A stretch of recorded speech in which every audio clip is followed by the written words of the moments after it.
Greetings, ladies and managers, and welcome to this latest edition of Free TFOS, where I take old stories I've narrated and update them to modern audio standards. This particular story is called Adrift, written by LgFatherAnthrocite.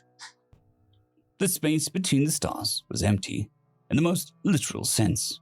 This was untrue, but for all intents and purposes, there was nothing between the stars.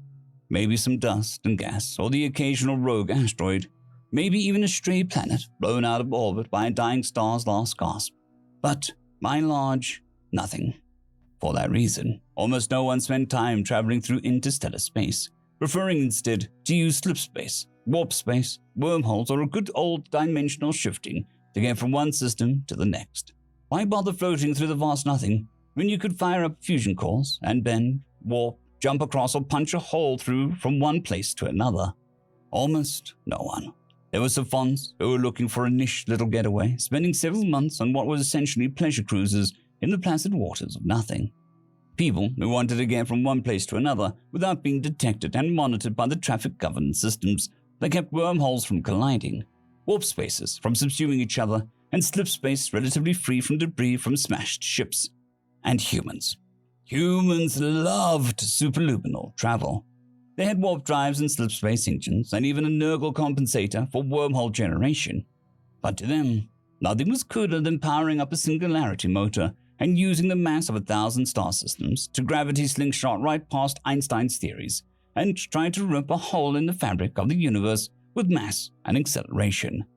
Oh, they used conventional travel too, but if they could, most would take a superluminal ship. Needless to say, the greater galactic community just sort of laughed it off as a kind of needlessly reckless behavior that humans would engage in regardless of location. No other species in the known galaxy had a fight or flight response that could be so easily tricked into action. Humans were the most skittish, intelligent creatures ever discovered, and they liked it that way. Boredom was an unknown concept to the galaxy in general, until humans showed up. Put one in a room with nothing to do, and it'll start trying to disassemble the furniture after a while. Put it in a room with a repetitive task, and it happens even quicker. You come back after a single rotation, and the human would be sitting on a stack of desk panels performing a repetitive task on the floor. Or, more likely, folding origami flowers and birds out of paperwork. But give a human a hull and a black hole, and they'll go tear-assing across the void like a teenager with his daddy's hot rod, as one human had explained it. When pressed on why they would do such a thing, he only responded with, "Because someone told us we couldn't, and now that we can, we're gonna." So, if you were, for whatever reason, suddenly stranded out in the void, you could usually turn on a gravitic sensor array and find a ridiculously powered anomaly or 5, indicating something, a human ship, was speeding by an empty dock. A distress call and a few days waiting, and help would arrive. More than one failed warp ship was towed back in system by a human transport ship. It was weird, really. They never failed to help a stranded ship. Not once was there a story of humans leaving a ship behind, unless someone else got there first.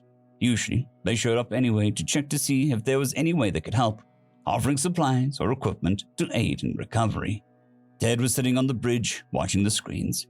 He was hauling a load of refined metals from the asteroid refinery to a system that needed raw materials. He could undercut most other shippers because his ship required very little fuel, as it was powered by a singularity drive. It produced more energy than it needed to run all critical systems, and a healthy handful of optional ones as well.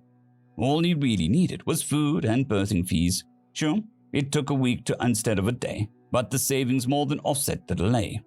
He was watching the stars slowly crawling across the edges of the screen as he sped through space. He was sipping some coffee when a blinking lights popped up on the console. He pressed a few buttons and read the readout on the display, an SOS from a slip spaceship that was stranded by a fault in the coolant recycling system. Ted messaged the ship that he was on his way, the authorities that the ship was stranded, and he was en route. Finally, he messaged the client explaining the situation and offered a 10% refund for the delay. After a quick double-check of the coordinates, he changed course and headed towards the stranded vessel. A day and a half later, the stranded ship was visible on the screens, and a few hours later, the two ships were completing docking procedures. Ted suited up and locked on the helmet to his pressure suit, then started the airlock cycle. He went through the airlock on his ship, through the universal docking ring, and into the airlock of the disabled ship. The disabled ship started its airlock cycle, pumping air into the chamber. Ted waited for the inner airlock to cycle open, then stepped through and removed his helmet and greeted the captain of the disabled ship. Ted and several of the crew of the Jalnia, the disabled ship, spent about half a day rigging the tow cables and the coupler that would link the two ships. The cables were actually structural members that rigidly locked the ships together in one solid mass. The coupler was a cable that allowed for syncing of the position thrusters and coordinated the movements of the two drive systems. After preparations were complete and safety checks were done, Ted invited the captain to join him on the bridge of the Falcon, Ted's ship.